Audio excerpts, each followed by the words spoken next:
네, 시청자 여러분 안녕하십니까? 제21대 국회의원 선거 인천광역시 서구 갑선거구 후보자 토론회 진행을 맡은 사회자 김은정입니다. 오늘 토론회는 서구 선거방송 토론위원회 주관으로 서구 갑선거구에 출마한 후보자들의 정책과 공약에 대해서 알아보고 유권자들의 현명한 판단과 선택을 돕기 위해 마련된 것입니다. 자, 그럼 지금부터 공직선거법 제82조의 2에 따라서 제21대 국회의원 선거 인천광역시 서구 갑선거구 후보자 토론회를 시작하겠습니다. 본격적인 토론에 앞서 토론회 진행 방법을 설명해 드리겠습니다. 오늘 토론은 후보자들의 시작 발언, 사회자 공통 질문, 후보자 공약 발표 후 개별 질문, 후보자 개별 질문 후 보충 질문, 그리고 마지막으로 마무리 발언 순으로 진행이 되겠습니다. 원활한 토론을 위해서 몇 가지 준수 사항을 말씀드리겠습니다.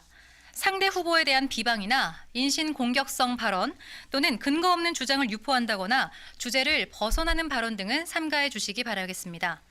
또한 후보자는 정해진 발언 시간을 반드시 준수해 주셔야 되겠는데요. 발언 시간이 끝나기 10초 전에는 녹색불이 켜지고요. 발언 시간이 종료되면 빨간불이 켜지면서 마이크 작동이 중지됨을 알려드립니다.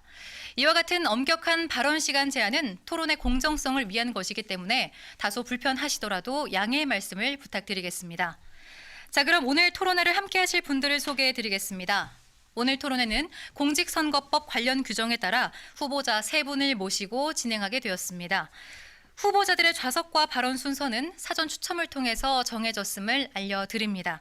좌석 순서에 따라서 소개해 드리겠습니다. 먼저 기호 1번 더불어민주당 김교웅 후보입니다. 예, 안녕하십니까. 더불어민주당 기호 1번 김교웅입니다. 다음 기호 2번 미래통합당 이학재 후보입니다. 안녕하십니까. 미래통합당 기호 2번 이학재입니다. 네, 다음은 기호 6번 정의당 김중삼 후보입니다. 안녕하십니까. 기호 6번 정의당 후보 김중삼입니다. 네, 그럼 기조 연설에 해당하는 시작 발언부터 진행하도록 하겠습니다. 한 후보당 주어진 시간은 2분입니다. 먼저 더불어민주당 김교웅 후보부터 발언해 주십시오. 안녕하십니까. 더불어민주당 국회의원 후보 김교웅입니다. 먼저 우리 주민 여러분과 대한민국 국민 여러분께서 코로나19 때문에 얼마나 힘드십니까? 전 세계가 힘든 나날을 보내고 있습니다.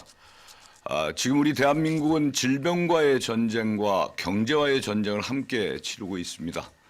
과거 IMF 위기 때 우리 대한민국은 정부와 국민과 기업이 하나가 돼서 이를 잘 극복한 사례가 있습니다. 모두가 하나의 힘을 합쳐야 될 때라고 생각합니다.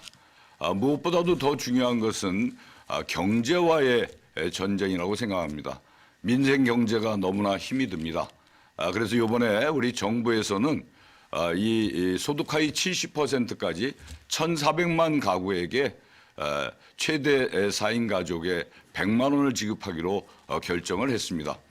때마쳐 인천광역시도 소득 상위 30% 이 부분에 가구당 25만 원을 지급하기로 했습니다.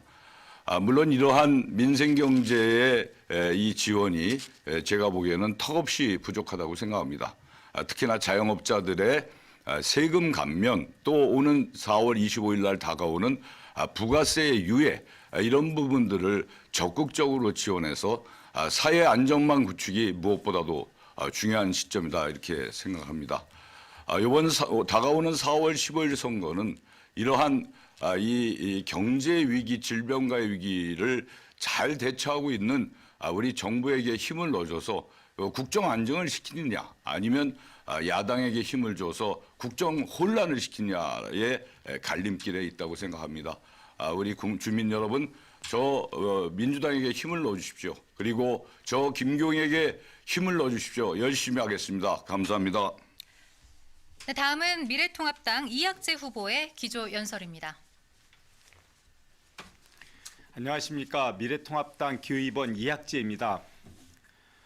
최근 들어서 이학재의 선거운동원들이 지역에서 안 보인다는 말씀들을 많이들 하십니다. 사실 선거운동원이 없는 것이 아니고 코로나19 방역을 위해서 저희들은 방역봉사단으로 우리 이 선거운동원들을 꾸리고 있습니다. 그래서 안 보이는 것이니까 너무 궁금해하시지 않으셨으면 좋겠습니다. 오늘 아침 신문에 이런 기사가 났습니다. 코로나19는 국민들에게는 엄청난 고통을 주고 문재인 대통령에게는 정치적으로 선물을 줬다는 그런 기사가 났습니다. 실제 식당이라든지 또 자영업자들, 중소기업 굉장히 어렵게 지내고 있습니다. 제가 최근에 인력시장에서 한 분을 만나셨는데 아침 5시부터 나가서 기다려도 일당리를 못 받는 경우가 허다하다는 그런 말씀입니다. 뛰어내리고 싶은 심정이라고 말씀을 하셨습니다. 정말 경제가 많이 어렵습니다. 이번 선거는 문재인 정부의 소득주도 성장의 실패를 심판하고 또 새로운 경제 대안을 마련하는 그런 선거가 되어야 됩니다. 우리 미래통합당 많이 부족한 것이 있지만 그래도 경제는 우리가 잘하지 않습니까? 저희에게 힘을 주십시오. 또 아울러서 작년에 조국 사태로 인해서 굉장한 혼란이 있었습니다. 아빠 찬스를 이용해서 좋은 대학 가고 좋은 대학원 가고 그리고 장학금 받고 이러한 불공정이 판치는 이런 나라 또 조국 같은 사람을 옹호하는 이런 집단을 심판하는 그런 선거가 돼야지 대한민국의 미래가 밝고 공정과 정의가 실현된다고 생각합니다. 이번 선거에서 공정과 정의를 실현할 수 있도록 저희들에게 힘을 보태주십시오. 감사합니다. 네, 다음은 정의당 김중삼 후보의 기조 연설 들어보겠습니다. 존경하는 국민 여러분, 서구 주민 여러분, 세계적인 재난 코로나19로 얼마나 힘드십니까? 우선 코로나 위기 극복을 위해 애써주시는 공무원분들, 의료진 여러분들, 그리고 자원봉사자 여러분들께 깊은 감사와 존경을 드립니다. 정치 바꿔야 합니다. 사사건건 개혁 발목 잡는 자유한국당, 이제 미래통합당이죠. 그런 제1야당 눈치 보기와 야당 탓만 하고 있는 집권 여당, 그 거대 양당 정치를 넘어서야 합니다. 정치 개혁과 국회 혁신 반드시 해야 합니다. 존경하는 서구 주민 여러분, 저는 지난 20여 년간 서구에서 풀뿌리 시민운동을 해왔습니다. SK 인천 석유화학 공장 증설 반대 싸움을 같이 했고 구청장들의 업무 추진비를 투명하게 하고 구의원들의 외유성 해외 연수를 반대하는 등 일상적인 의정 감시 활동을 해왔습니다. 특히 최근엔 개고기 갑질로 유명한 서인천 새마을금고 이사장을 물러나게 하고 부당하게 해고된 노동자들을 원직 복직시키는 싸움을 같이 하기도 했습니다. 서구 정치 이제 새로운 인물로 교체되어야 합니다. 대한민국의 낡은 정치를 교체하고 역동적인 서구를 준비하는 일에 서구 주민 여러분이 함께해 주십시오. 서구 행복시대 기호 6번 정의당 김중삼이 반드시 만들겠습니다. 감사합니다. 네, 지금까지 세 분의 후보자들의 기조 연설을 들어봤습니다. 그럼 본격적인 토론으로 시작을 이어가 볼 텐데요. 이번 순서는 사회자인 제가 드리는 공통 질문에 대해서 후보자들의 생각을 들어보는 시간을 가져보겠습니다. 첫 번째 공통 질문 드리겠습니다. 최근 코로나19로 인해서 일상생활이 어려워지고 있는 가운데 경제도 자연스럽게 악화되고 있습니다. 특히 자영업자나 소상공인의 경우에는 경제가 어려워지면 가장 먼저 타격을 받게 되는데요. 현재 경제 상황에 대한 분석과 이를 해결하기 위해서 이 후보자들이 생각하고 있는 경제 정책 방향은 무엇인지 후보자당 답변 시간은 1분 30초를 드리겠습니다. 답변은 미래통합당 이학재 후보부터 해주시기 바랍니다. 예, 미래통합당 기호 2번 이학재입니다. 경제가 악화된 게 코로나19 때문만은 아닙니다. 이미 작년도 말에 수출이 마이너스 10% 감소를 했고 전년 대비 1인당 국민소득이 마이너스 4%, 그리고 경제 성장률이 OECD 국가 중에서 꼴찌를 차지했습니다. 여기에 코로나 바이러스가 엎친 데 덮친 격으로 찾아온 겁니다. 코로나 바이러스로 인해서 고통받는 국민을 위해서 정부가 소득 하위 70%에 대해서 건강보험료 기준으로 해서 최대 가구당 100만 원을 지원한다고 하는데 이것은 기준도 굉장히 모호하고 이건 재난 사태이기 때문에 모든 국민에게 혜택을 같이 줘야 됩니다. 그리고 시행 시기도 지금 방법대로 하면 5개월이 지나야 된다고 합니다. 저희 당에서는 지금 올해 예산이 512조인데 이 중에 20%인 약 100조 원을 투입하자는 것이고요. 어제 우리 당의 당 대표는 가구 1인당 50만 원을 지원하자고 했는데 실제 100만 원씩 지원을 해도 50조면 가능하고, 그리고 자영업자분들이 가장 큰 고통을 받고 있기 때문에 자영업자에게는 최대 1,000만 원, 그리고 일자리를 잃은 분들에게는 최대 500만 원을 지원하고, 코로나 사태가 끝날 때까지 자영업자에게는 세금을 유예하는 그런 정책을 펴나가야 합니다. 네, 다음은 정의당 김중삼 후보 답변해 주시기 바랍니다. 네, 정의당 김중삼은 민생을 살피고 시민의 삶을 지키겠습니다. 선거운동 기간 정말 많은 분들 만났는데요. 다들 너무 어려워하십니다. 어린이집, 유치원, 학교 개학에 대한 걱정, 돌봄, 직장 문제 등등으로 부모님들과 우리 아이들이 너무너무 답답해하고 있습니다. 정말 심각한 곳은 자영업자들이었습니다. 식당들은 특히나 80~90% 정도 매출이 감소한 상황이라고 합니다. 임대료 걱정을 넘어 휴폐업까지 고민하는 줄도산, 줄파산 직전입니다. 보다 적극적인 민생 대책이 필요합니다. 저희 정의당은 전 국민 재난기본소득 100만 원을 즉각 지급해야 한다고 주장합니다. 자영업자들을 위해서는 임대료와 인건비 지원 등 실질적인 지원 대책을 마련해야 한다고 주장합니다. 문제는 앞으로 닥쳐올 민생 위기 쓰나미입니다. 정의당은 코로나19 민생 위기를 막는 최전선에 서겠습니다. 무엇보다도 함께하는 고통 분담을 통해서 코로나 민생 위기를 정의롭게 극복할 수 있도록 최선을 다하겠습니다. 감사합니다. 네, 마지막으로 더불어민주당 김교훈 후보 답변해 주시기 바랍니다. 저는 이제 정부가 재난기본소득 지원에 대해서 발표하기 한참 전에 제가 이미 우리 국민 1인당 100만 원씩을 지원해야 된다라는 성명서도 냈고 저희 지역에 현수막도 걸었습니다. 이것은 이제 국민 모두가 이제 이러한 부분에 대해서 활력을 넣어줘야 되고 코로나 백신이 만들어질 때까지 버텨야 되는 겁니다. 기업도 그렇고요. 근데 여기서 이제 중요한 것은 이 100만 원씩을 실질적으로 이 지역 화폐나 또는 온누리 상품권을 나눠줘서 이게 한시적으로 유효 기간을 둬야 이게 지역 경제가 살아날 수 있는 겁니다. 반드시 저는 그렇게 돼야 된다고 보고요.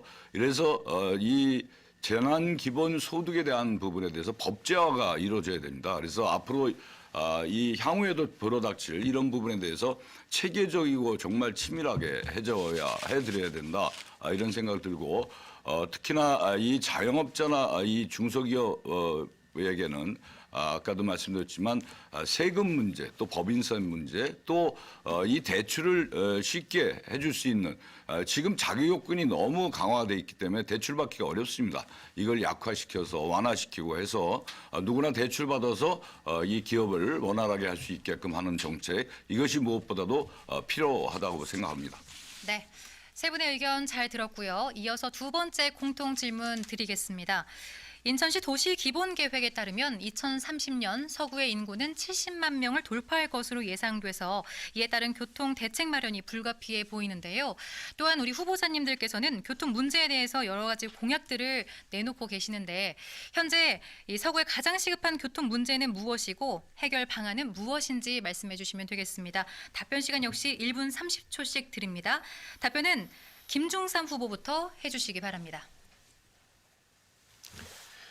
2016년 개통된 인천 지하철 2호선은 애초 내량으로 설계되었습니다.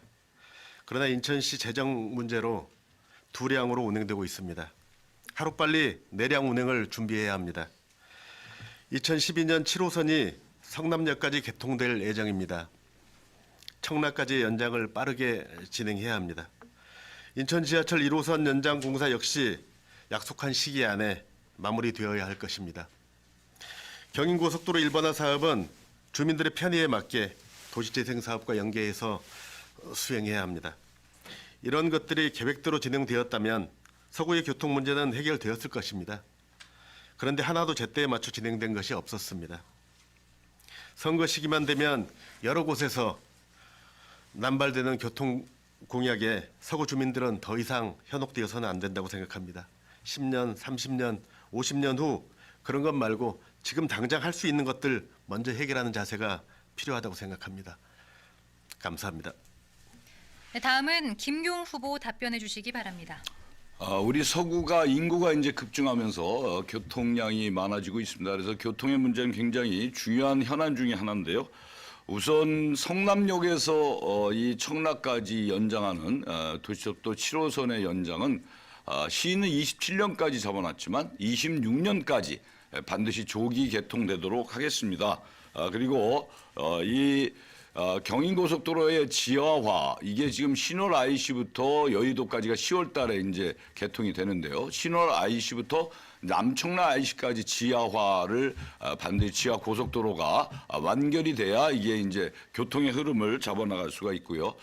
GTX D 노선 그동안에 남북 쪽에 철도망이 구축돼 있는데 이 동서쪽에도 철도망이 있어야 되겠다. 그래서 인천국제공항부터 청라를 거쳐서 가정으로 해서 이 하남시까지 가는 GTX D 노선이 반드시 놔줘야 되겠다. 그리고 서울에서 오는 지하철 2호선 이것도 홍대에서 원정 작전을 거쳐서 가정 청라까지 이어지는 이런 부분이 필요합니다. 그리고 인천 2호선이 차량 증가를 이제 시에서 잡아놓고 있는데요. 12량을 증량을 시키면은 이제 지금은 출퇴근 시간대 3분 20초인데 3분까지 옵니다. 그러나 이것을 20량 증설시키면 이 2분대에 출퇴근 시간을 맞출 수가 있습니다. 이러한 부분들을 꼼꼼히 챙기도록 하겠습니다. 네.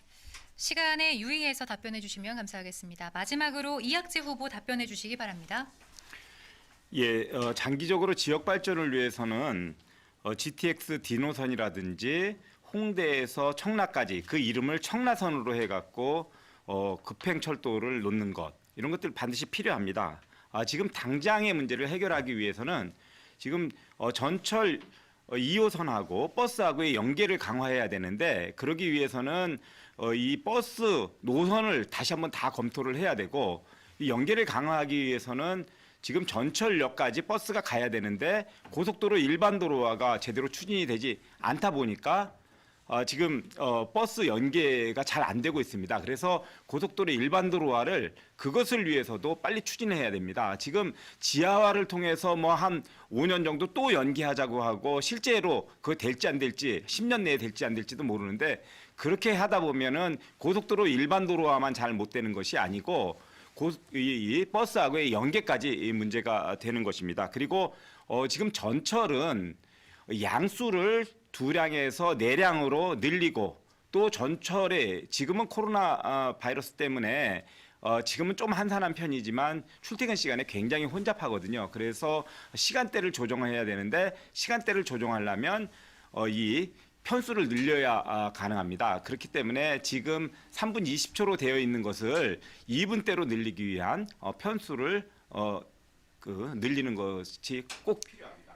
네. 자, 이번에는 후보자들의 공약을 들어보고 각 후보자끼리 검증할 수 있는 시간을 가져보겠습니다. 후보자의 공약 발표 후 상대 후보자가 질문을 하고 답변하는 형식으로 진행이 될 텐데요. 자, 먼저 김경 후보의 공약 발표가 있겠습니다. 시간은 2분 드리겠습니다. 저는 이제 대표 공약을 2가지만 말씀드리려고 합니다. 하나는 경인고속도로 일반 도로화를 하면서 그 주변의 원도심 재생, 하나는 청라광역소각장의 폐쇄 이전 부분입니다. 우선 우리 경인고속도로 주변 일반 도로화에 대해서 말씀을 드리면 이게 지금 이제 저희가 경인고속도로를 도시재생을 해서 이 부분에 대해서 미음자의 습속 30리길을 만들도록 하겠습니다. 이 완충 녹지가 기돼 있는 데가 있고요. 이게 이제 경인고속도로 가운데에 폭 38m의 공원으로 이제 진행이 됩니다. 그래서 가자 일동의 녹지축 하나하고 이 가정동 로원시티의 녹지축만 열겨나가면 미음자의 숲속 30리길 약 한 11.7km가 되는데요. 이 부분에 대해서 저희들이 최선을 다해서 하고요. 이 도시재생에 소각장에서는 세 가지 테마를 두겠습니다. 가정중앙시장 쪽에 이 음식문화 거리의 거리, 그다음에 성남역 쪽에는 서구 문화예술 전당을 만들어서 문화의 거리, 가자역 쪽에서는 가자 IC의 테크노밸리 이걸 만들도록 하겠습니다. 그리고 이 소각장 문제인데요. 청라 소각장은 제가 각 군구별로 이 소각장을 만들게끔 해서 지금 진행이 되고 있고 우리 서구만의 소각장을 만들기 위해 대체 부지를 만들기 위해서 얼마 전에 용역이 나갔습니다. 그래서 반드시 이번에 이 광역 소각장을 폐지하고 서구만의 새로운 소각장을 부지를 만들어서 반드시 처리하겠다 이런 말씀을 드리면서 박남춘 시장도 서구가 대체 부지의 중론이 모아진다면 받아들이겠다 이런 얘기를 했습니다. 그래서 이 부분을 빨리 용역을 마치고 시하고 이 대립점을 가질 땐 대립점을 받아서 최선의 노력을 다해서 이 네. 소각장을 만들도록 김기용 후보의 공약 발표 함께 들어봤는데요. 자, 이번에는 후보자 간 개별 질문 시간을 드리겠습니다. 질문 시간은 1분이고요. 답변 시간은 1분 30초입니다. 자, 이학재 후보, 김기용 후보에게 질문해 주십시오. 예, 지금 공약이 일반 도로와 고속도로 일반 도로를 추진하겠다는 것과 또 소각장 폐쇄를 말씀을 했는데 이미 고속도로 일반 도로와는 송영기 시장 때 지중화를 포기를 했고 그때 인수위에서 우리 그 김기용 후보는 시민소통위원장이었습니다. 그때에 이걸 포기하는 것을 막았어야 되고 우리 주민들에게 알렸어야 되는데 그때 아무런 노력도 하지 않았고 그 다음에 소각장 문제도 그때의 골든타임이 2014년도에서 2012년도에서 14년도까지 소각장 폐쇄에 대한 결정을 했어야 되는데 그때 부시장이었는데 그때도 아무 일도 하지 않았습니다. 알리지조차 않았습니다. 그리고 지금에 와갖고 그것을 한다고 하고 있고 오히려 영구화를 하고 있는 시의 편을 들고 고속도로 일반 도로화를 하고 있는 지연을 시키고 있는 시의 편을 들고 있는데 거기에 대해서 어떻게 생각하십니까? 경인고속도로 이 부분은 지금 이제 4차선을 지하도로를 파고 지상으로 해서 공원을 38m 하고 지상의 도로는 1차선씩만 놓는 겁니다. 지금 이학재 후보가 얘기하는 지상의 3차선 공원을 놓아서 빨리 진행하라는 얘기는 정말 백년 대계를 보는 우리 이 고속도로 일반 도로를 잘 모르는 일이다. 왜냐하면 그렇게 된다면 지금하고 똑같이 되는 거예요. 고속도로로 동서가 나눠졌듯이 3차선으로 놓게 되면 무슨 공원의 의미도 없을 뿐만 아니라 또 동서로 나눠지게 되고 또 방음벽을 허물게 되면 소음의 문제가 굉장히 심각합니다. 그래서 이 도로의 소통량은 밑에 지하도로를 파서 하고 위에는 공원과 이 산책로를 비롯해서 숲속을 좀 만들어서 도심 속에 이 공원을 만들 필요가 있다 이렇게 생각을 하고요. 그다음에 이 소각장 문제는 정무부 시장이 소각장을 하는 그런 구조는 아닙니다. 다만 이제 우리 서구의 문제긴 한데요. 중요한 것은 2014년도에 유정복 시장이 받았을 때도 시장이 됐을 때도 전혀 하지 않았어요. 같은 당에 있는 분들인데 그걸 그런 식으로 얘기하면 안 될 것 같고요. 하여간 이 소각장 문제는 지금 늦긴 늦었지만 최선을 다해서 대체 부지를 만들어서 소각장을 신설하도록 그렇게 최선의 노력을 다하겠습니다. 네. 자, 이번에는 김중삼 후보, 김기용 후보에게 질문해 주십시오. 네, 고속도로 일반화 사업은 뭐 그 계획대로 잘 하시면 될 것 같은데요. 청라 소각장은 매립지 종료 문제하고 직결되는 거라고 생각합니다. 사실은 발생지 처리 원칙에 의하면 그걸 적용하자면 각 시군 구별로 생산되는 만들어지는 그 쓰레기들을 자체적으로 해결해야 된다. 그렇지 않으면 수도권 쓰레기 매립장은 계속 그대로 사용해야 된다라는 결론인데요. 왜냐하면 대체 부지를 그렇게 대규모로 만들기가 너무 어렵기 때문입니다. 그래서 저는 거꾸로 그 문제를 해결하는 방법으로 서구에서 청라 소각장을 뭐 이렇게 정리하는 사육 연한이 다 됐으니까 정리하는 걸 전제로 대체 부지를 빨리 마련해야 된다. 매립장까지. 네. 김경우 후보 답변해 주십시오. 김중삼 후보의 말씀에 적극 저는 공감을 하고요. 우선 이 서구의 수도권 쓰레기 매립지 이거 빨리 대체 매립지 만들어야 됩니다. 그래서 저는 바닷가에 호환으로 해서 전량 소각을 해서 이 바닷가에다 계속 호환을 만드는 거죠. 그래서 나중에 이게 이제 부지가 되고 항만 시설이 될 수 있게끔 한다면 큰 문제가 없습니다. 이게 제가 인천시 부시장 할 때도 이런 부분에 대해서 서로 이제 논의한 적이 있는데요. 그런 식으로 하고 이 청라 소각장 문제는 어차피 이제 광역 소각장으로서의 기능은 끝났거든요. 그래서 쓰레기 발생지 처리의 원칙에 따라서 각 군구별로 이제 소각장을 만드는 거죠. 이제 그런 차원에서 요즘 계양구가 소각장 문제로 뜨거운 감자가 됐어요. 왜냐하면 계양구도 만들어야 되니까요. 그래서 저는 빨리 우리가 대체 부지를 찾아서 소각장을 만들어야 되고 이학재 후보 자꾸만 무슨 같은 시장하고 뭐 싸우지 않는다고 얘기하는데 제가 강하게 지금 주장하고 있어서 그나마 우리 서구에서 대체 부지를 만들면 그걸 승인하고 본인이 받아들이겠다고 얘기까지 한 걸 몇 차례 했는데도 자꾸만 그러네요. 그런데 어찌됐든 빨리 용역이 제대로 돼서 대체 부지를 빨리 만들어서 우리 서구만의 소각장을 만드는데 최선의 노력을 다하도록 하겠습니다. 네. 이번에는 이학재 후보의 공약 발표 후 개별 질문이 이어지겠습니다. 공약 발표 시간 역시 2분입니다. 예, 안녕하십니까, 이학재입니다. 저는 서구를 레저 스포츠의 메카로 건강한 서구로 만들겠습니다. 그래서 청라에는 생존 수영장을 실전으로 체험할 수 있는 생존 수영 교육장을 만들 것이고요. 그리고 지금 7호선 연장 구간에 봉수대로역을 신설할 계획인데 그 봉수대로역 옆에 실내 체육관이 조성될 예정입니다. 거기에 실내 아이스링크를 만들어 갖고 제2의 김연아 같은 선수들을 육성을 하고 또 우리 아이들이 봄, 여름, 가을, 겨울 할 거 없이 동계 스포츠를 즐길 수 있도록 그렇게 하겠습니다. 그리고 시설 녹지 성남 가자 시설 녹지에는 이 암벽 등반장을 만드는데 제가 최근에 엄원길 산악대장하고 말씀을 나눴습니다. 자기 이름을 써도 좋다는 승낙까지 받았는데 그래서 우리 지역의 브랜드 가치도 높이고 또 우리 지역의 그 청소년들 또 산악인들이 건강하게 연습을 할 수 있는 암벽 등반장을 만들도록 하겠습니다. 그리고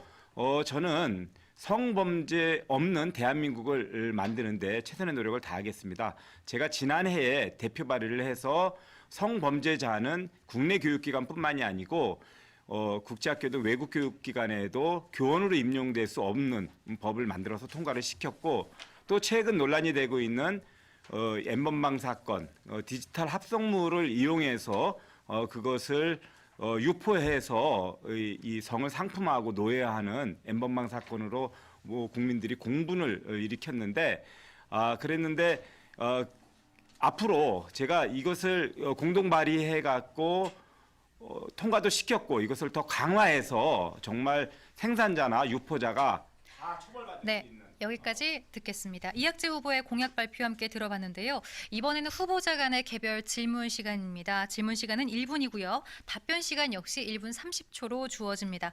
김종삼 후보, 이학재 후보께 질문해 주십시오.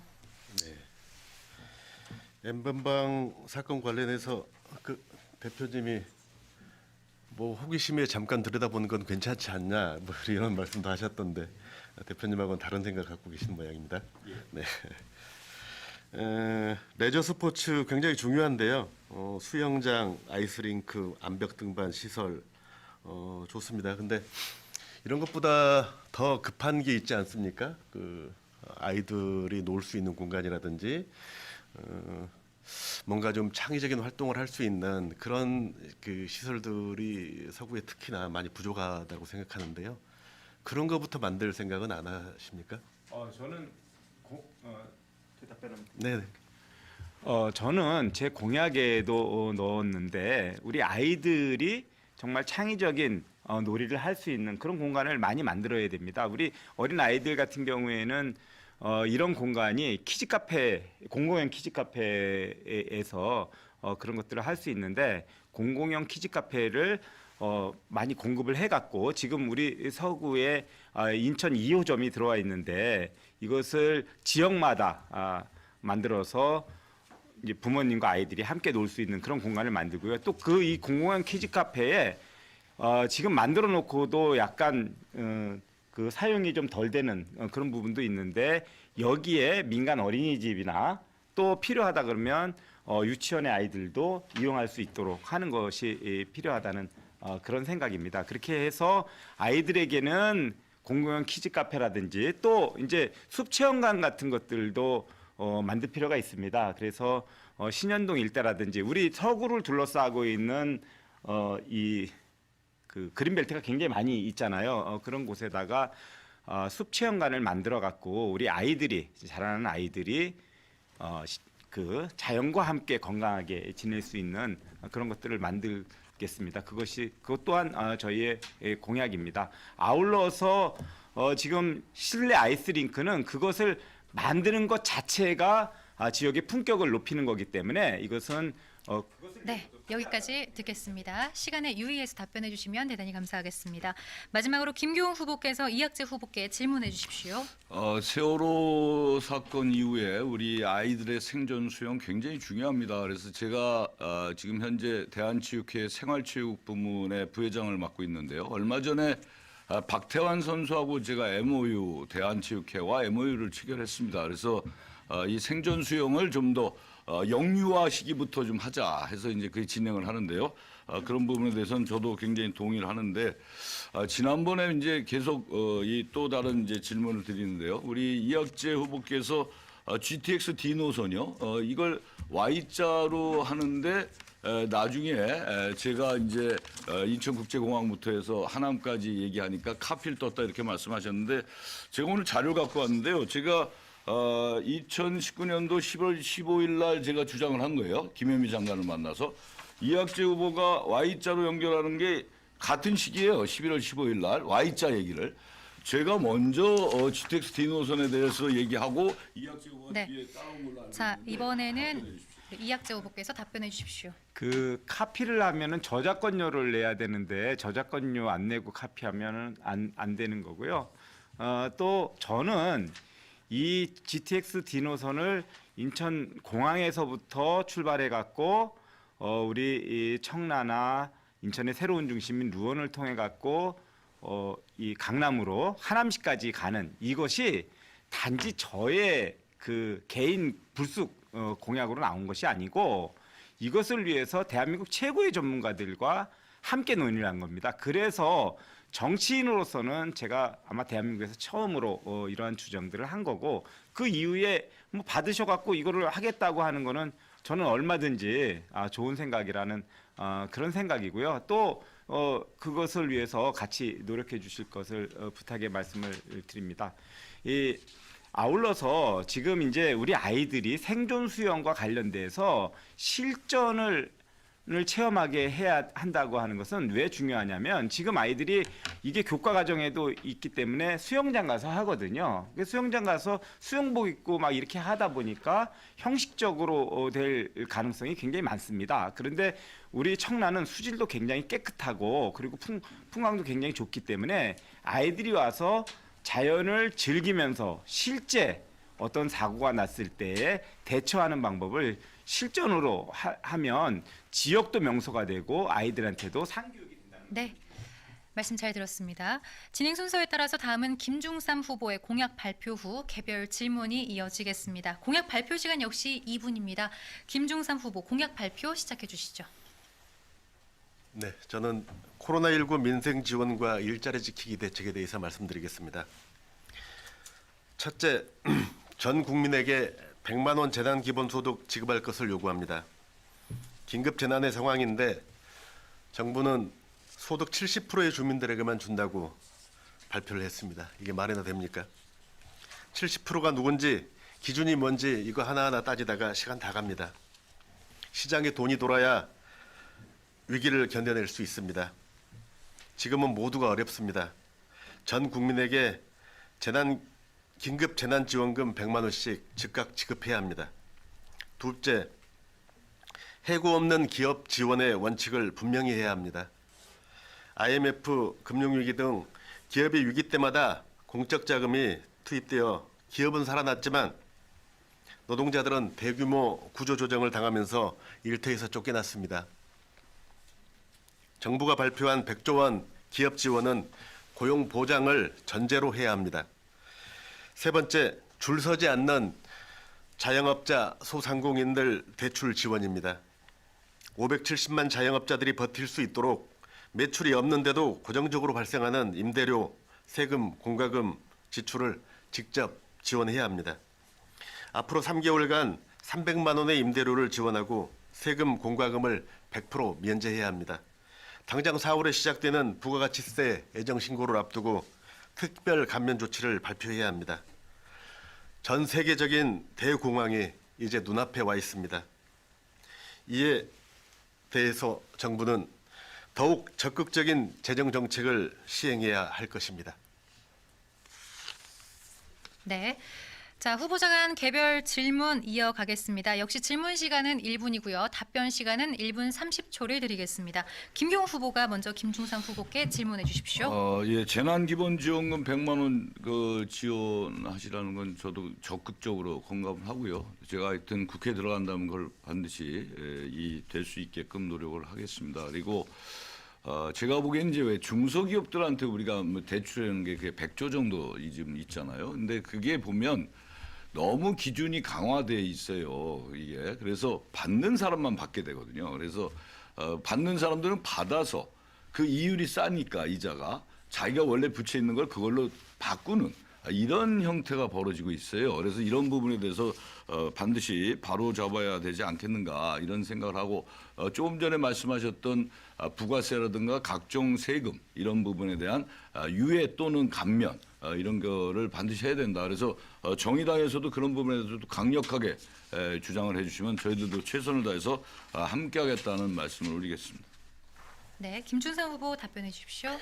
네, 다행스럽게도 지금 이 자리에 계시는 분들은 다들 그 기본소득 100만 원 지원은 다들 동의를 하시는 것 같습니다.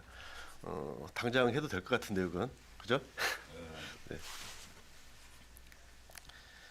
네. 그 기업들에 지원하는 대출의 문제, 그 지금 긴급한 상황이기 때문에 말씀하신 것처럼 그렇게 뭐 복잡하고 뭐 절차가 뭐 많아서 뭐 줄을 서야 되고 뭐 이런 문제 제기들이 많습니다. 이런 것부터 빨리 해결해야 된다고 생각합니다. 먼저 지원을 하고 심사를 나중에 하는 방법 이런 것들 뭐 당선돼서 국회에 들어가서 하실 문제가 아니고요. 지금 당장 중앙당에 정부에 요구를 해야 된다고 생각합니다. 네. 자, 이번에는 이학재 후보가 김중삼 후보께 질문해 주시기 바랍니다. 예, 그 100만 원을 지원하더라도 예를 들어서 국회의원도 지원받습니까? 재벌도 지원받습니까? 공무원도 지원받습니까? 공기업 종사자도 지원받습니까? 이건 아닙니다. 근데 그거를 어디에서 자를 것인가를 하다 보면 너무 복잡해집니다. 그래서 저는 지원을 다 100만 원씩 하되 그 대신에 나중에 국회의원이라든지 재벌이라든지 공기업 종사자라든지 이런 사람들한테는 다시 성금 형태로 걷어서 그것을 더 어려운 사람들에게 나눠주는 것이 저는 맞다는 그런 생각을 가지고 있고요.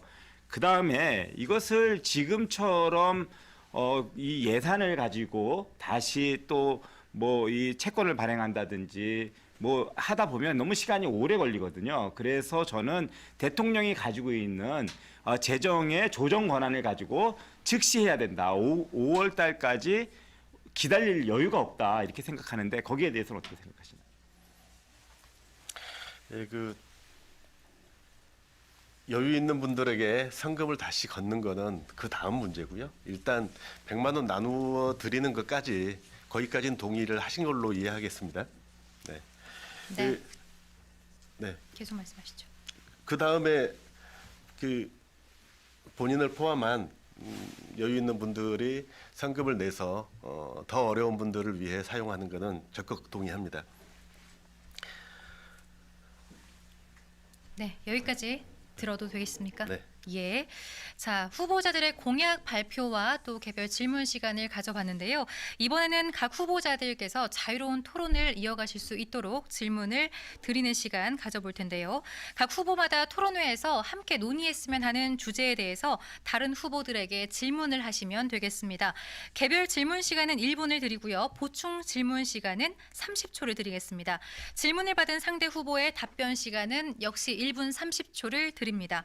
먼저 이학재 후보가 김중삼 후보에게 개별 질문을 해주십시오. 먼저 개별 질문 시간 1분 드리겠습니다. 예, 지난해 말에 우리 선거법 개정 때문에 큰 그 논란이 있었는데요. 그랬는데 결국은 제일 야당인 저희를 빼고 개정을 했습니다. 그것은 가장 강하게 주장을 했던 것이 이 정의당이었는데 이렇게 개정이 되면 안 된다. 그래서 저희는 이렇게 개정이 되면 자매정당을 만들 것이라는 것까지 저희는 공표를 했습니다. 그리고 개정이 되고 난 다음에 자매정당을 만들었더니 더불어민주당 쪽에서는 막 온갖 비난이 뭐 페이퍼 정당이니 무슨 창고 정당이니 입소서는 안 될 정당처럼 해놓고 그리고 지금 더불어민주당 쪽에서는 위성 정당을 2개나 만들었습니다. 그리고 이것에 대해서 소위 뭐 불이익 뒤통수를 맞은 거는 정의당인데 이렇게 정의당에서 당하고 있는 거에 대해서 더불어민주당의 행태를 어떻게 생각하십니까? 제가 질문 드릴까 말까 고민했던 부분을 먼저 질문을 해주시네요. 감사합니다. 선거법 개정 관련해서 지난 시기 정말 고생 많이 해서 독일식 그 연동형 비례대표제 아주 뭐 비슷하게 너덜너덜해졌지만 비슷하게 만들었습니다. 그 과정에 논의 자체를 거부하고 밖으로 나간 당이 자유한국당이었죠. 네, 저는 그렇게 생각합니다. 참여하지 않으셨습니다. 선거법 개정 논의하는 과정에 참여하지 않으셨습니다. 그래놓고 나중에 우리가 참여하지 않은 상태로 개정이 이루어졌으니 우리는 따르지 않겠다는 식으로 반응한 거 아닙니까? 저는 이거는 국민들에게 국민들이 직접 선거법 온갖 법들 만들 수 없는 상황인데 그런 분들 국민들이 법을 지키지 않아도 된다는 그런 논리로 확대될까 참 걱정스럽습니다. 네, 답변 시간 남았습니다. 민주당이 그렇게 한 거에 대한 질문을 드렸죠. 예, 민주당 또 말씀드릴 겁니다. 민주당도 문제 많죠. 둘 다 똑같습니다. 그런 지점에선. 예, 원칙을 지키는 정의당뿐입니다. 정의당을 꼭 지켜주십시오. 감사합니다. 네, 이학재 후보 혹시 보충 질문이 더 있으신가요? 예, 제가 지금 민주당이 위성정당 2개를 만든 거에 대해서 어떻게 생각하시냐는 질문을 드렸는데 거기에 대한 답변을 안 하셨어요. 또 게다가 지금 민주당이 만든 위성정당 중에 하나는 아까 말씀드린 조국과 관련된 조국의 측근들이 굉장히 많이 비례대표로 참여했다고 하는 그런 보도가 뭐 많이 있었잖아요. 그러면 만들지 말아야 된다고 했던 거를 만들었고 거기에 조국의 친위대를 만들었는데 거기에 대해서 네. 제가 그것까지 자세히 알아보지는 못했습니다. 조국의 친위대인지 조국을 좋아하는 사람들끼리 모여서 그 정당을 만들었는지 잘 모르겠는데요. 제가 알기로는 더불어민주당이 만든 위성정당은 딱 하나입니다. 더불어시민당이죠. 열린민주당은 어쨌거나 자체적으로 만들어졌습니다. 그 나름 그 민주적으로 정당을 만들었다 이렇게 볼 수도 있겠습니다. 저는 위성정당으로 알려져 있는 두 정당 4번과 5번이 정말 문제라고 생각합니다.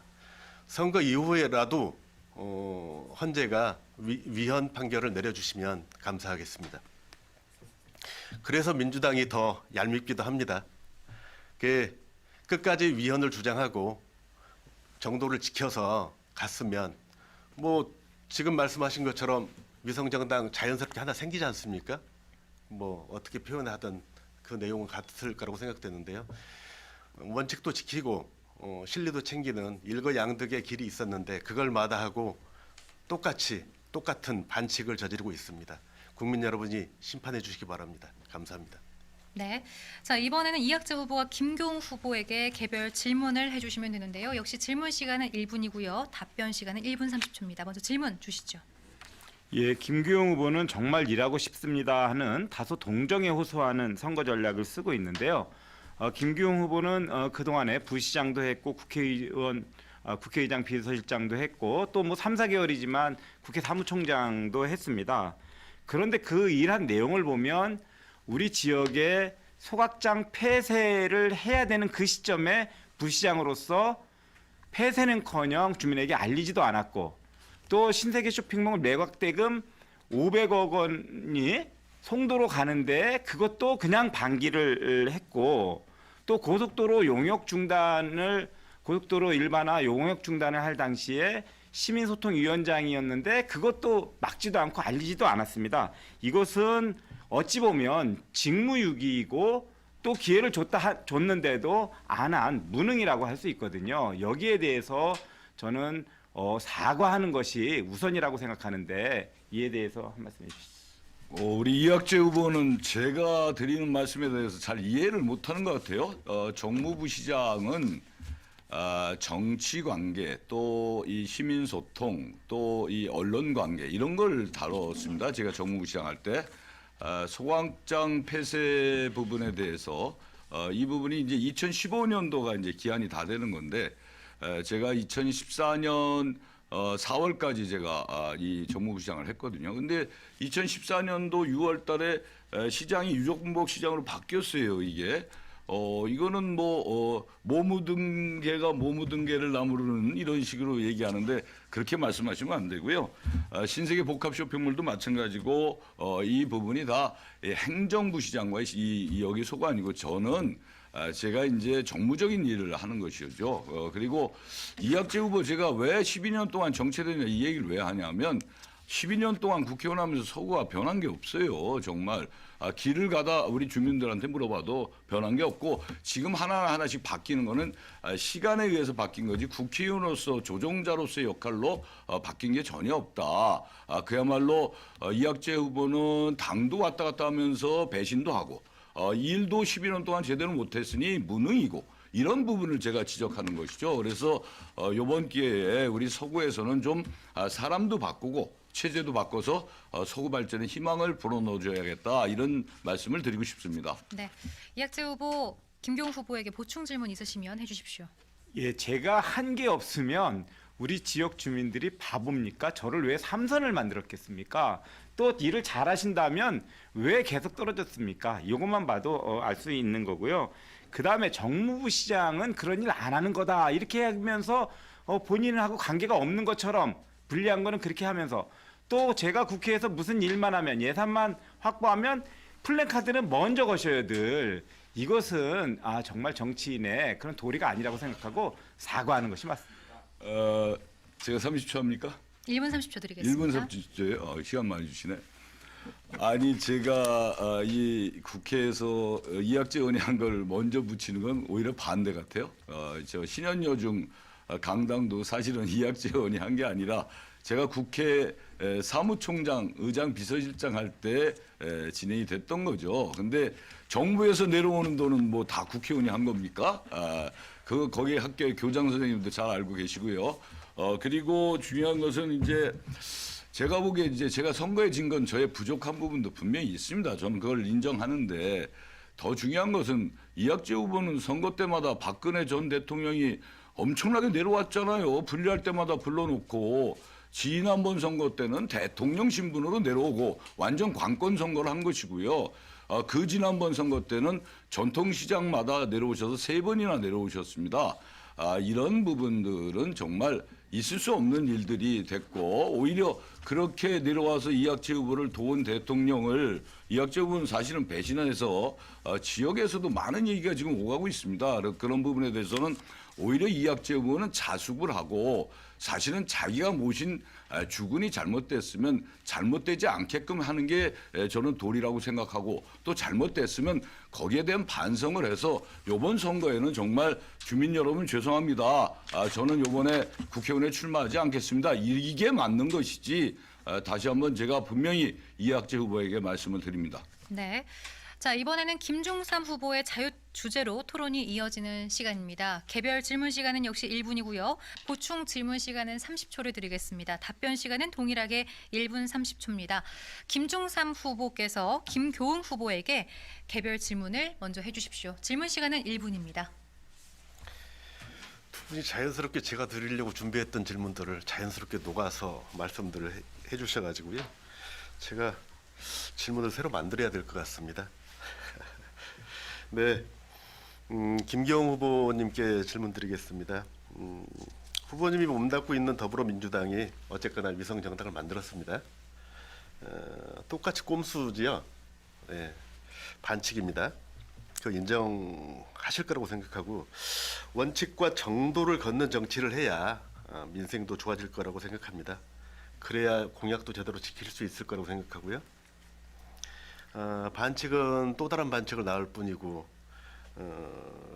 반칙 정치로 민생을 제대로 챙길 수 없다. 이게 저의 기본적인 소신입니다.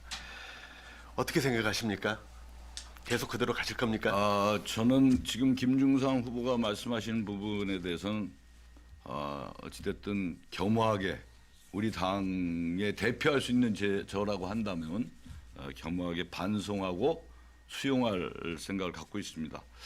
비판의 목소리를 듣겠습니다. 저도 가슴이 아픕니다. 이게 연동형 비례대표제는 사실 소수 정당들도 의회에 진입해서 다양한 목소리를 내기 위해서 만든 겁니다. 그리고 지난번에 4+1 해서 공수처법도 같이 해서 통과시켜서 아주 좋은 모양새의 우리 정의롭고 공정한 사회를 만들기 위해서 정당 간의 협조가 이루어졌던 것도 사실이고요. 그런데 이게 이제 어찌됐든 비례대표 정당을 만들면서 이게 사실은 자유한국당에서 처음 만들어서 이 부분이 이제 진행이 된 건데요.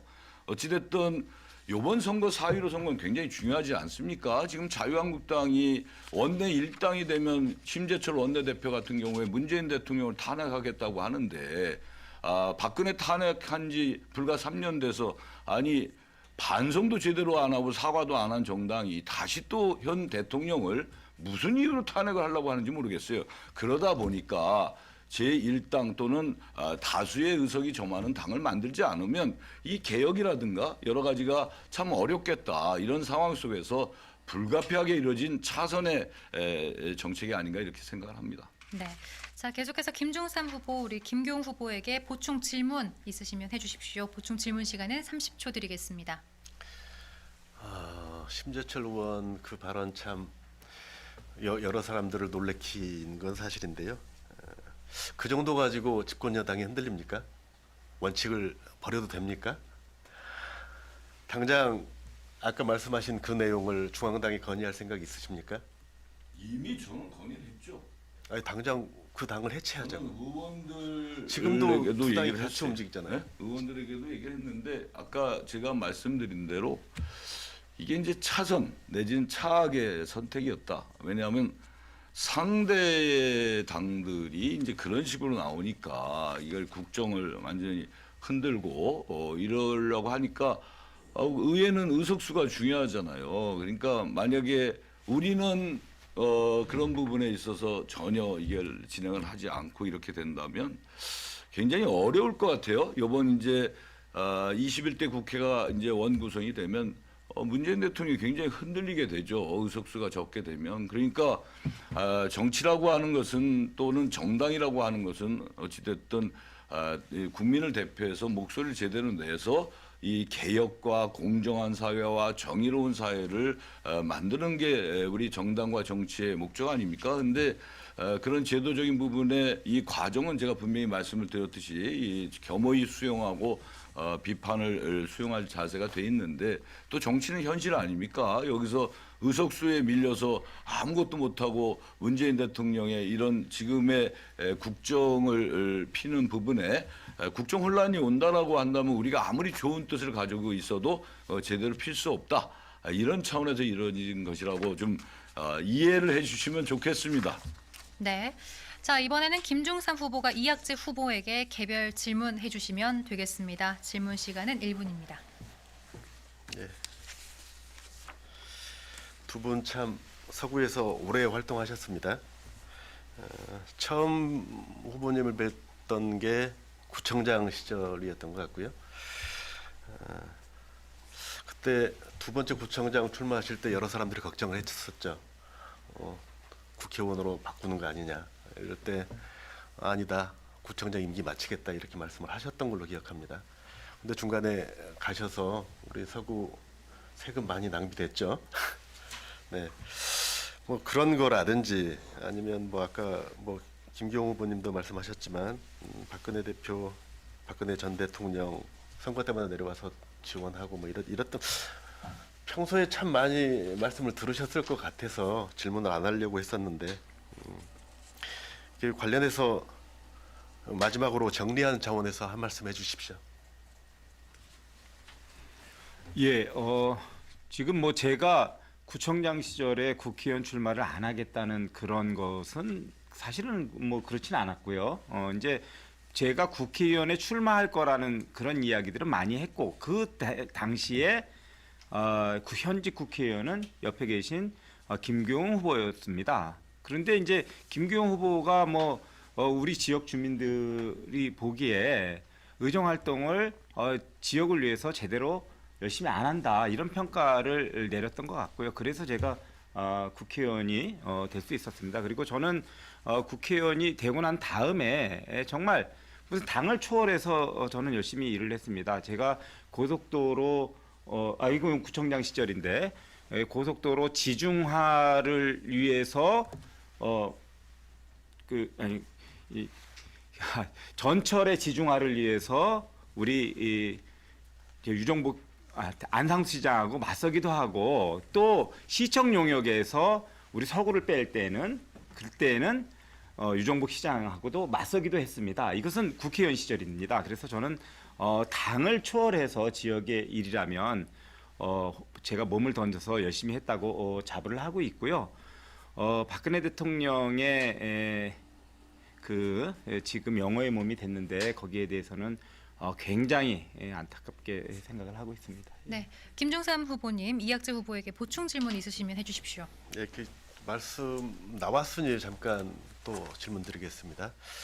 그 인천 지하철 2호선 지중화 주장하셨었잖아요. 네.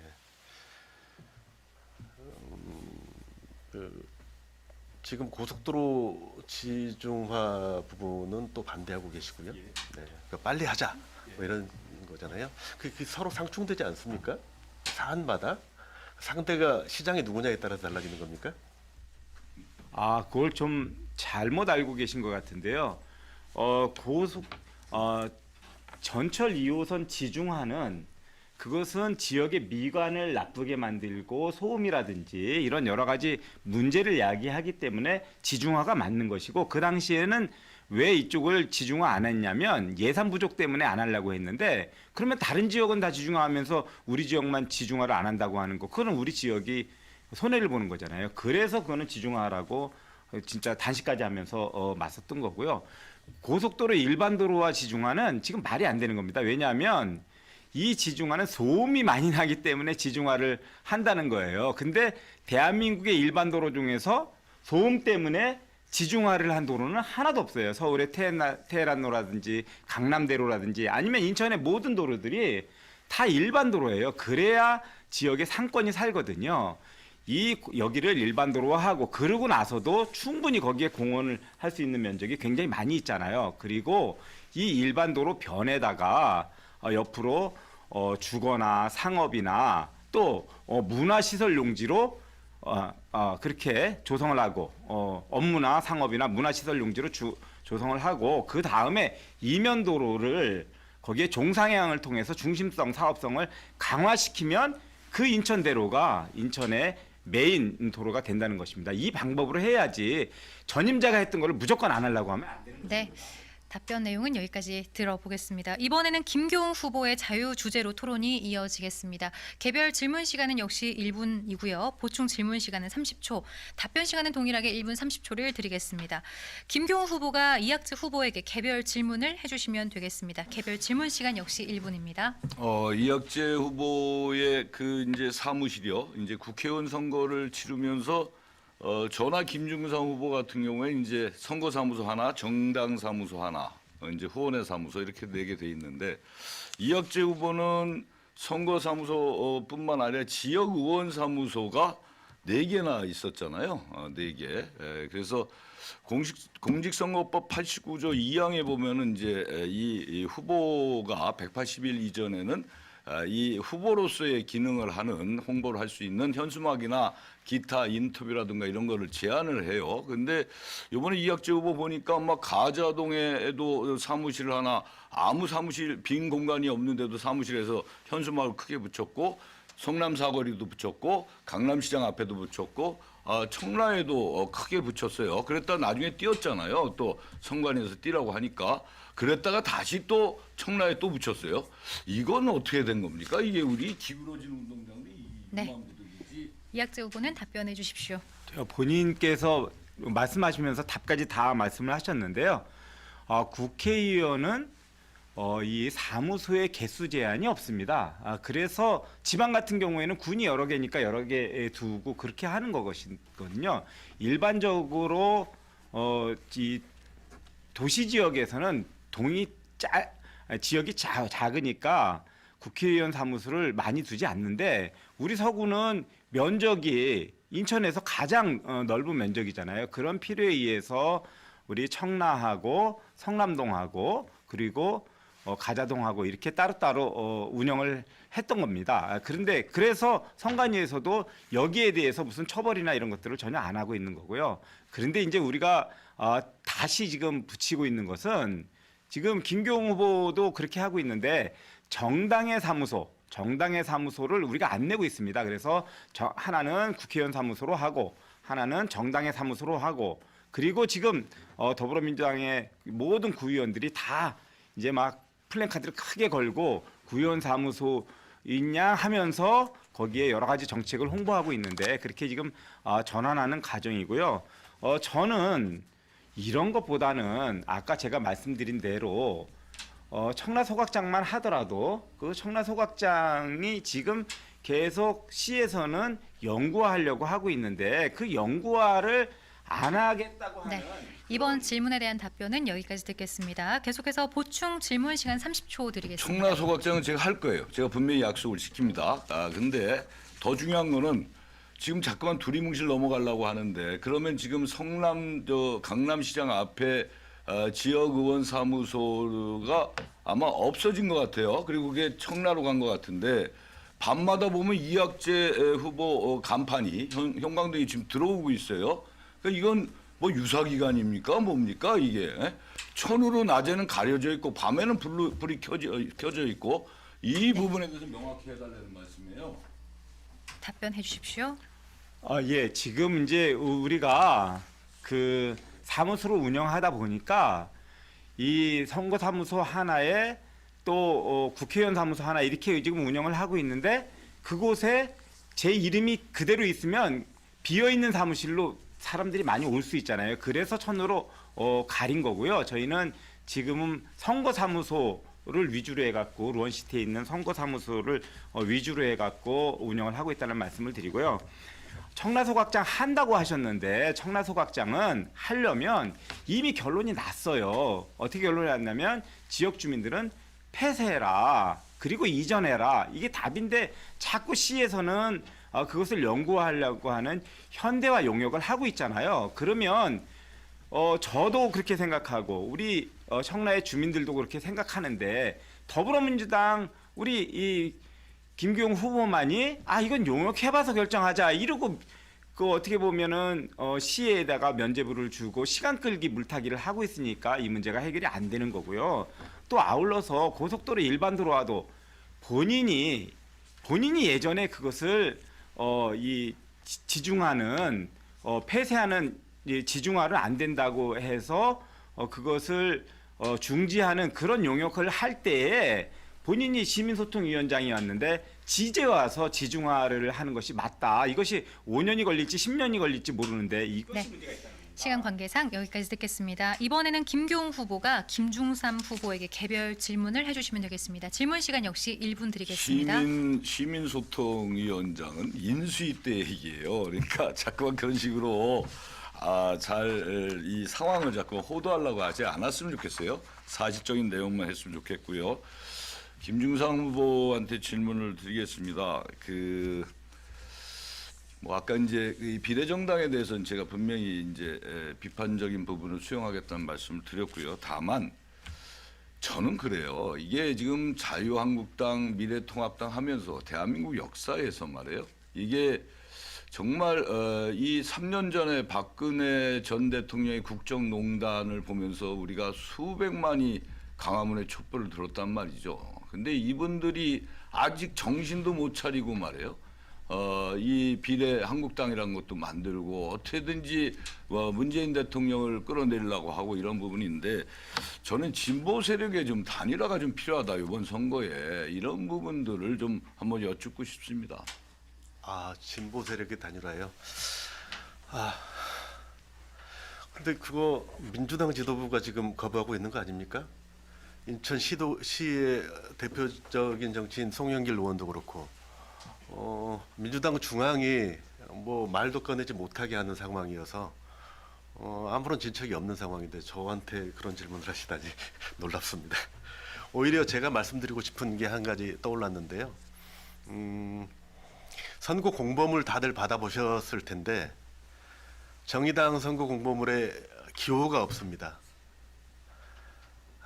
기호를 결정하는 마지막 날 민주당이 더불어시민당에 의원 구워주기를 해서 우리 당 마지막 순간까지 기호를 적지 못하고 인쇄를 해서 기호 없는 선거 공보물을 보시게 됐습니다. 초유의 사태죠. 이 책임 누가 질지 잘 모르겠습니다만 저는 민주당이 그래서 더 밉습니다. 미워하지 마세요. 어쩔 수가 없어요. 아무리 이뻐하려고 해도 밉습니다. 거기에다가 단일화를 지금 말씀하시니 더 드릴 말씀이 없고요. 마지막까지 최선을 다하겠습니다. 국민 여러분이 정의당을 꼭 선택해 주십시오. 감사합니다. 네, 자 우리 김교웅 후보는 김중삼 후보에게 보충 질문 있으시면 해주십시오. 제가 왜 이런 말씀드리냐면 이제 6.1종 민생당 서구갑 위원장 이분도 사실은 이명박 박근혜 후예들에게 미래통합당 후보의 당선을 이제 독해할 수 없다. 그래서 본인이 이제 많은 고민 끝에 이번에 이 출마를 포기하셨어요. 그래서 우리 이 서구만이라도 좀 한번 이 진보적인 생각을 갖고 있는 분들이 좀 연합을 할 필요가 있지 않나. 그래서 이 부분에 대해서 서구의 변화를 네. 일으켜야 되겠다. 김중삼 이런 후보 뜻입니다. 답변 부탁드리겠습니다. 저에게 개별적으로 사퇴를 정용하시는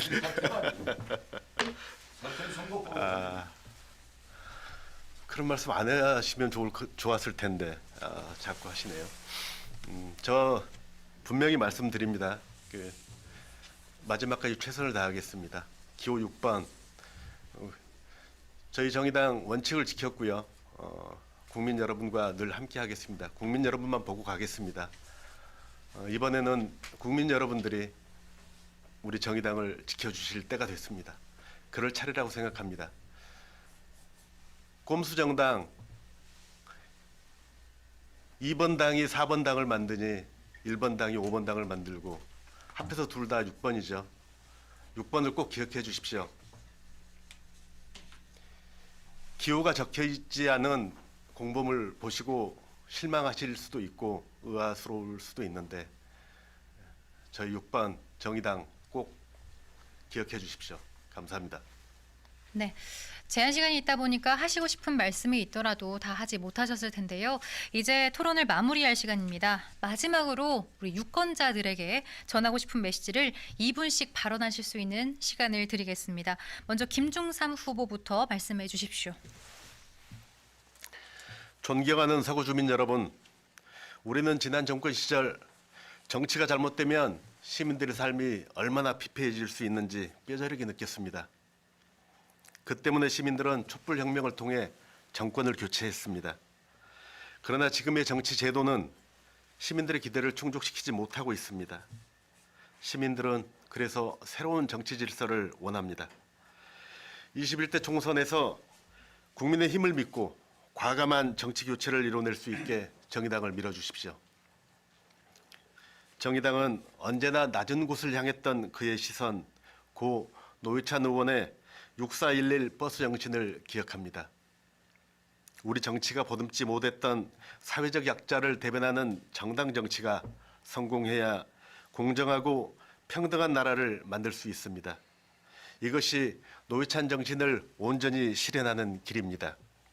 우리 국민들 코로나 위기, 민생 위기, 기후 위기로 참 어려운데 정치 위기까지 겪고 있습니다. 위성정당 논란이 있을 수 있지만 옳고 그름이 우선입니다. 국정농단 탄핵 세력들의 과거 회기 주장이 있지만 국민들은 용서하지 않을 것입니다. 정의당은 새로운 대한민국 개혁의 견인차 역할을 할 것입니다. 변함없이 불평등 해소와 국회 개혁을 이끌어 가겠습니다. 대한민국의 낡은 정치를 교체하고 역동적인 서구를 준비하는 일에 서구 주민 여러분 함께해 주십시오. 대한민국과 서구의 주인은 바로 여러분입니다. 서구 행복시대 기호 6번 정의당 김중삼이 반드시 만들겠습니다. 감사합니다. 네. 자, 다음은 김교웅 후보 마무리 발언해 주십시오. 예, 우리 주민 여러분들 잘 보셨습니까? 이번 4.15 총선은 그야말로 굉장히 중요한 선거입니다. 지금 코로나와 민생 경쟁을 잘 지켜내고 극복하려고 하는 문재인 정부에게 힘을 실어주느냐, 아니면 발목 잡기만 하는 우리 야당에게 힘을 실어주느냐, 우리 국민과 정부와 기업이 하나가 돼서 이 어려운 시기를 극복해야 하느냐라고 해서 국정 안정을 꾀할 수 있는 그런 아주 중요한 시기의 선거라고 생각합니다. 지난 20대 국회를 한번 여러분들 돌이켜 보십시오. 정말 이 개혁을 하고 뭔가 민생 경제를 살피고 최선을 다하는 이런 것에 우리 야당은 발목 잡기만 하고 장외투쟁으로 일삼고 이념 정치로 가고 있었습니다. 그야말로 박근혜가 탄핵된 지 3년 됐는데 반성과 사과도 없이 무조건 대한민국을 혼란한 정국으로 꾀하고 있습니다. 이번 4.15 총선 반드시 더불어민주당에게 힘을 모아주십시오. 그래서 문재인 대통령에게 힘을 주셔서 국정 안정을 꾀하고 대한민국의 희망을 이야기했으면 좋겠습니다. 저 김경희가 3번 낙선함에도 불구하고 우리 서구 주민들의 사랑을 잊고 이 낙선할 때마다 인천시 부시장, 또 정세균 국회의장, 비서실장, 또 대한민국 국회 사무총장을 하면서 많은 인적 네트워크를 형성하고 중앙회에서의 인맥이 있습니다. 서구가 국시책 사업이 약 인천시의 70%가 몰려 있고 있는데 지난 12년 동안 서구는 변한 게 없습니다. 주민 여러분, 김경희에게 힘을 넣어주십시오. 그래서 이 김경희가 정말 4년 국회의원 임기 중에 2년 안에 가닥을 잡겠습니다. 김경희 정말 일하고 싶습니다. 우리 주민 여러분과 함께 희망찬 서구를 만들겠습니다. 감사합니다. 네. 자, 끝으로 이학재 후보 마무리 발언 시작해 주십시오. 예, 주민 여러분들 오늘 잘 비교해 보셨을 것이라고 생각합니다. 누가 그 자리에서 최선을 다했고 누가 그 자리에서 말뿐이고 직무유기했고 무능했는지 잘 보셨을 겁니다. 저는 여러 가지 어려운 여건 속에서도 우리 지역을 위한 일이라면 당을 추월해서 몸을 던지려고 노력을 했습니다. 그리고 주민 여러분들과 함께 고속도로 일반도로화도 관철을 시켰고 7호선 청라 연장도 관철을 시켰습니다. 그런데 지금 서구가 사실은 위기입니다. 청라 소각장만 하더라도 지금 그대로 존치하려고 하고 있고, 고속도로 일반도로화는 전임 시장이 추진했다고 하는 그런 이유로 다시 본인들이 포기한 방식으로 다시 회기해서 5년이 걸릴지 10년이 걸릴지 영구히 안 할지 모르는 애매한 대안을 내놓고 있습니다. 또 대한민국이 이 위기입니다. 좀 전에 말씀드렸던 바와 같이 경제가 정말 많이 어렵습니다. 이것은 코로나 사태로 인한 그런 경제 위기는 아니었습니다. 또 거기에 코로나 사태가 엎친 데 덮친 격으로 다가왔습니다. 저는 경제 정책을 전환시켜야 된다고 생각합니다. 경제 정책을 전환시키기 위해서는 국회만이 그 일을 할 수 있습니다. 저희 미래통합당에게 힘을 주셔서 지금 잘못 가고 있는 경제 정책을 바로 잡을 수 있도록 도와주실 것을 간절하게 호소드립니다. 그리고 조국과 같은 그러한 사회의 정의와 공정을 무너뜨리는 이러한 일들이 다시는 있어서는 안 됩니다. 우리의 자녀들의 미래를 위해서도 우리 사회가 공정하고 정의로운 그런 사회로 갈 수 있도록 저희 미래통합당에게 큰 힘을 보태주실 것을 간절하게 호소드립니다. 감사합니다. 네, 제21대 국회의원 선거 인천광역시 서구 갑선거구 후보자 토론회 시청자 여러분들 어떻게 지켜보셨습니까? 이 토론회를 통해서 후보자들의 정책과 공약에 대해서 파악하는 데 도움이 되셨기를 진심으로 바라겠습니다. 이제 곧 21대 국회의원 선거가 있습니다. 어려운 상황일수록 여러분들의 소중한 한 표 한 표가 더 큰 힘을 발휘할 수 있으리라 기대해 보겠습니다. 오늘 나와주신 후보자 여러분들께도 다시 한번 감사의 말씀을 드리겠습니다. 서구 선거방송 토론위원회가 주관하는 서구 갑 국회의원 후보자 토론회 순서를 여기서 마치겠습니다. 장시간 시청해주신 시청자 여러분 대단히 감사합니다.